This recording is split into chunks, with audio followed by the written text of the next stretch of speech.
मित्रांनो, भारतामध्ये द्वेषाशिवाय काही आहे का नाही हा प्रश्न पडलेला आहे. इतका द्वेष वाढत चाललेला आहे आणि हा द्वेष जो आहे तो आजचा नाही. लक्षात घ्या, हा द्वेष शेकडो वर्षापासून आहे. अगदी मनुस्मृती असेल अशा अनेक ग्रंथांमधून तुम्हाला हा द्वेष पाहायला भेटेल आणि आज या द्वेषाचा स्फोट होताना दिसत आहे.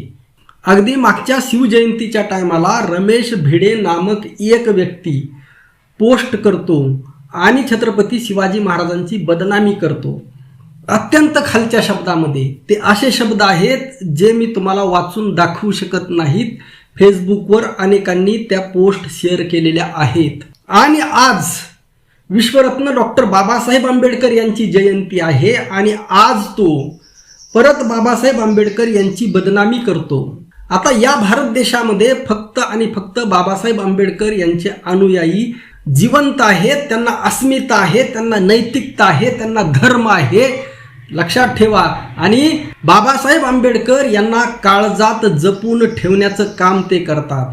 अगदी खरं प्रेम कसं करावं हे त्यांच्याकडून शिकावं. लक्षात ठेवा, मी स्वतः त्यामध्ये सामील आहे. मी स्वतः बाबासाहेब आंबेडकरांचा तितकाच अनुयायी आहे जितका एक आंबेडकरवादी आहे. लक्षात घ्या. आणि प्रत्येक आंबेडकरवादी, प्रत्येक बाबासाहेब आंबेडकर यांचा अनुयायी हा शिवप्रेमी आहे. जो आज काय झालेला आहे, आपण महामानवांना जातीमध्ये वाटून घेतलेलं आहे. महामानव कोणत्याही जातीचे नव्हते. आपण सगळ्यांना माहीत आहे बाबासाहेब आंबेडकर यांचे गुरु महात्मा फुले, महात्मा फुलेंचे प्रेरणास्थान छत्रपती शिवाजी महाराज, बाबासाहेब आंबेडकर यांचे प्रेरणास्थान महात्मा फुले आणि शिवाजी महाराज.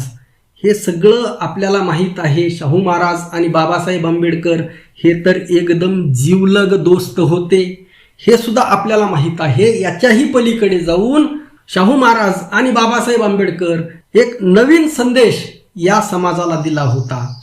द्वेषातून प्रेमाकडे कसं जायचं लक्षात घ्या.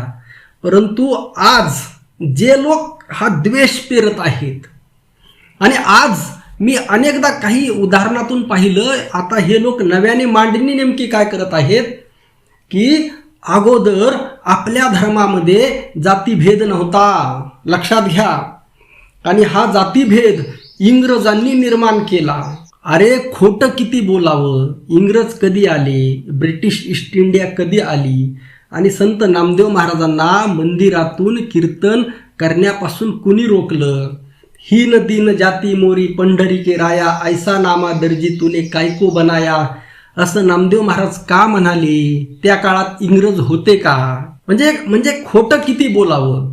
संत चोखोबारायांना मंदिरामध्ये जाऊ दिलं नाही, त्या काळामध्ये इंग्रज होते का?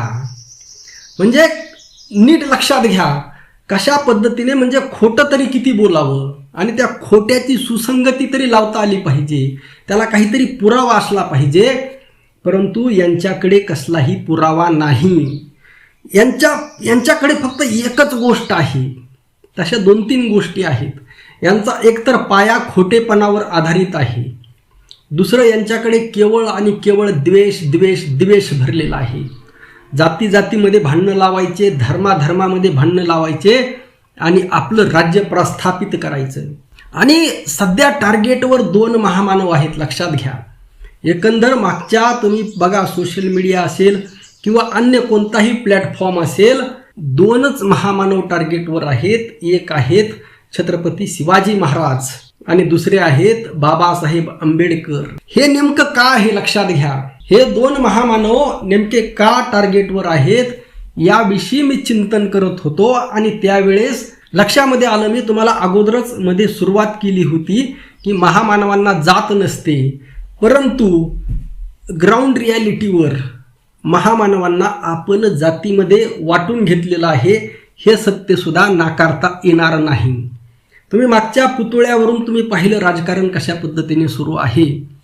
आणि मग हे 2 महामानव नेमके टार्गेटवर का? कारण मराठा समाज हा डॉमिनंट समाज आहे महाराष्ट्रामध्ये, राज्यकर्ता समाज आहे. लक्षात घ्या. राजकारणामध्ये मराठा समाजाचं वर्चस्व आहे. मग एखाद्या समाजाचं राजकारणामध्ये वर्चस्व संपवायचं आणि आपलं राज्य स्थापित करायचं आहे, तर मग भारतीय जनता पार्टीने अगोदर जो पॅटर्न राबवला माधव, आता तेवढ्यापुरतं मर्यादित न राहता लक्षात घ्या, मराठा समाजाची जी अस्मिता आहे, छत्रपती शिवाजी महाराज त्याच्यावर हमला करायचा, म्हणजे समाजाला अस्मिता असता कामा नये. वारंवार रोज बदनामी करायची.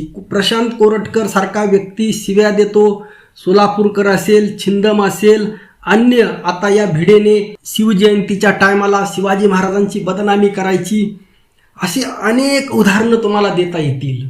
म्हणजे काही करून, आणि हे जे पुतळ्याचं राजकारण नेमकं कुठून सुरू झालं हे सुद्धा मी तुम्हाला मांडलेलं आहे. आणि याद्वारे छत्रपती शिवाजी महाराजांबद्दल इतर जातीमध्ये द्वेष निर्माण करायचा. म्हणजे जे लोक, जे महामानव जात मानत नव्हते, जातीच्या पलीकडे गेले होते, जे अखंड मानव जातीचे आहेत, त्यांच्या नावावरून जाती जातीमध्ये भांडणं लावायची आणि त्यांच्याबद्दल इतर जातीमध्ये द्वेष निर्माण करायचा, ही एक खेळी. एकीकडे त्यांना शिव्या द्यायच्या, बदनामी करायची, असभ्य भाषेमध्ये त्यांच्यावर पोस्ट करायच्या. आणि लक्षात घ्या, आणि मग बाबासाहेब आंबेडकर टार्गेट का? कारण तुम्हाला अगोदरच सांगितलं, बाबासाहेब आंबेडकर यांचे अनुयायी त्यांना जगामध्ये तोड नाही, प्रेम कसं करावं ते त्यांच्याकडूनच शिकावं. आणि हे बाबासाहेब आंबेडकर यांचे अनुयायी हे संविधानवादी आहेत आणि यांना आता सगळं, यांची राजसत्ता यांच्या ताब्यामध्ये आलेली आहे, धर्म पहिलाच यांच्या ताब्यामध्ये आहे, संस्कृती पहिलीच यांच्या ताब्यामध्ये आहे, सगळं पहिल्यापासून सगळं काही यांच्या ताब्यामध्ये आहे. परंतु मुख्य अडसर ठरत आहे संविधान. आणि उघडपणे आज मनुस्मृतीचा उदो सुरू आहे. कालच एक वारकरी संप्रदायातील कीर्तनकार मला कॉमेंट करताना म्हणतो, लक्षात घ्या, त्याची कॉमेंट माझ्या व्हिडिओवर आहे, तो एकीकडे बौद्ध धर्माला हिनवण्याचं काम करतो, लक्षात घ्या, दुसरीकडे मनुस्मृतीचा उदो करतो. तुम्ही म्हणता ती मनुस्मृती बघा, म्हणजे वारकरी संप्रदायातील कीर्तनकारांच्या डोक्यापर्यंत या लोकांनी मनुस्मृती आणून ठेवलेली आहे आणि हे किती भयानक आहे लक्षात घ्या. मी तुम्हाला कालच्याच व्हिडिओमध्ये मांडलं की भोंदूगिरीला वारकरी संप्रदायातील अनेक कीर्तनकार हे बळी पडलेले आहेत. कर्मकांडाला तर अगोदरच बळी पडलेले आहेत. कर्मकांड म्हणजे धर्म नाही, लक्षात ठेवा. कर्मकांड हे भक्ताला ईश्वरापासून तोडण्याचं फार मोठं षडयंत्र आहे. कर्मकांड ही एक लालूच दाखवण्याचा प्रकार आहे, लुटण्याचा प्रकार आहे, शोषण करण्याचा प्रकार आहे. आणि हेच तुकोबारायांनी सुद्धा मांडलेलं आहे. धर्म कसा असायला हवा, निर्मळ भक्ती कशी असायला हवी, सर्व साक्षी जगतपती त्याला नकोच मध्यस्थी, देव आणि भक्त यामध्ये दलाल असता कामा नये, मध्यस्थी असता कामा नये, लक्षात घ्या. आणि आपला जो मूळ मुद्दा होता, लक्षात घ्या, बाबासाहेब आंबेडकर यांची बदनामी नेमकी कशामुळे? कारण यांना अडथळा ठरत आहे संविधान. यांच्या हजारो पिढ्या जरी गेल्या तरी मनुस्मृती हे लागू करू शकणार नाहीत. एवढी हिम्मत, एवढा जिगर आमच्यामध्ये आहे, लक्षात ठेवा. परंतु काय असतं, सत्ता आली, पैसा आलाय, वर्चस्व आलंय, आणि मग हे पोटातलं विष उफाळून येतं, जिभेवर येतं. आणि हे केवळ हे जिभेचे लोचले आहेत, काय म्हणायचे त्याला ते शब्द, परंतु याच्या पलीकडे हे काही करू शकत नाहीत. परंतु याद्वारे बाबासाहेब आंबेडकर यांची बदनामी का सहन करायची? बाबासाहेब आंबेडकर यांचे अनुयायी तिथपर्यंत पोहोचले, त्याच्या घरापर्यंत तो पळून गेला, त्याच्यावर अट्रॉसिटी दाखल झाली. परंतु आता पोलीस पुढं त्याला अटक करून कारवाई करतील का, याचा फॉलोअप सुद्धा घेतला गेला पाहिजे. आणि मराठ्यांना या निमित्ताने सांगणं आहे, बघा, बाबासाहेब आंबेडकर यांचे अनुयायी तिथपर्यंत त्याच्या घरापर्यंत गेले, त्याच्यावर गुन्हा दाखल केला, तो पळून गेला, कार्यवाही होईल. परंतु त्याच पद्धतीने शिवरायांचा अपमान केला तर तुम्ही काय केलं? तुम्हाला राग सुद्धा आला नाही. 10-5 मराठ्यांना, 100रातून 1-2 मराठ्यांना राग येतो फक्त, बाकीच्यांना काही वाटत नाही. आणि ही गुलामी मराठ्यांनी समजून घेणं गरजेचं आहे. बघा, एखादा मुस्लिम अल्लाची, त्याच्या दैवताची स्वप्नामध्ये सुद्धा बदनामी करू शकत नाही. एखादा शीख गुरु गोविंद सिंहाची बदनामी स्वप्नात सुद्धा करू शकत नाही. एखादा ख्रिश्चन येशूची बदनामी कदापिही करू शकत नाही. मग हे भिडेसारखे, कोरटकरसारखे, कोश्यारीसारखे, गोविंदगिरीसारखे लोक छत्रपती शिवाजी महाराजांची बदनामी का करतात? कारण त्यांचा आणि आपला धर्म एक नाही, हे मराठ्यांनी समजून घेणं गरजेचं आहे. त्यांचा आमचा धर्म जर एक असता तर त्यांनी आमच्या अस्मितेची बदनामी केली नसती, हे सुद्धा ठणकावून सांगता आलं पाहिजे. मराठ्यांनो, या गुलामीतून बाहेर या आणि शिका बाबासाहेब आंबेडकरांकडून.